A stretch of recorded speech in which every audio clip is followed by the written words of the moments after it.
Hey everyone, welcome to my channel. So today we're gonna make the ultimate chocolate chip cookies. It's so simple and easy. There is no chilling is required. So let's get into it. In a bowl, I've added some granulated sugar and some light brown sugar. I recommend using a brown sugar or dark brown sugar to get that nice color. To this, added some salt and some melted butter. Whisk them really well until combined.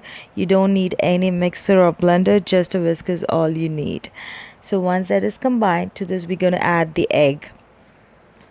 So added one full egg. Combine them really well. So the detailed measurements is up in my blog, so I'll post down the link in the description box below. Please check it out. I've also added some pure vanilla extract, and we're gonna add the all-purpose flour and baking soda. Now gently combine them. You combine until the cookie dough is ready.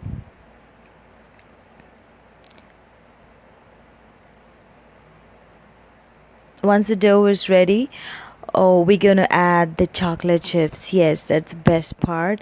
So I've used semi-sweet chocolate chips. You could use anything that you like milk chocolates. So once the dough is ready, you can try to bake them in a preheated oven of 350 for about 12 minutes. So the dough is now equally portioned in a cookie sheet lined with a foil or parchment paper. So this goes into the oven for 12 minutes. And once that is done, so there you have it, the ultimate chocolate chips. It's soft, chewy inside and crisp outside. I hope you enjoyed, and thank you for watching.